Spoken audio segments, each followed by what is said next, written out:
খুব ভালোভাবে মনে রাখতে হবে, টাকার জন্ম হয়েছে কিসের কারণে? বিনিময়ে ব্যবহারের জন্য। বোঝা যায় না কথা মনে হয়। টাকার জন্ম কেন হয়েছে? বিনিময় ব্যবহারের জন্য। এইটা দিয়ে আরেকটা নিতে হবে, এইটা দিয়ে আরেকটা নিতে হবে। যখন আপনি টাকা দিয়ে টাকা নেবেন, তখন কি আল্লাহ তাকে যে জন্য সৃষ্টি করেছেন সেটা কি হলো?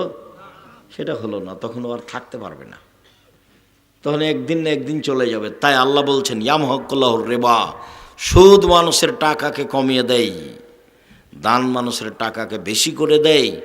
আল্লাহ রসুল বলছেন পৃথিবীর মানুষ শুনে রেখো, যদিও সুদ বাহ্যিকভাবে বাড়ে কিন্তু তার শেষ পরিণতি হচ্ছে নিঃস্ব।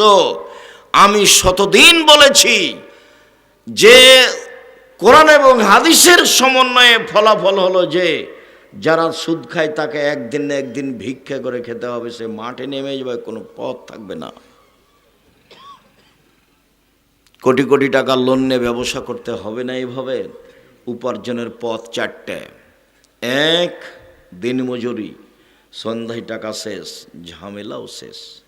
দুই, চাকরি, 25 দিনে টাকা শেষ হয় সাধারণত, 5 দিন ধার কর্জ করে চলে।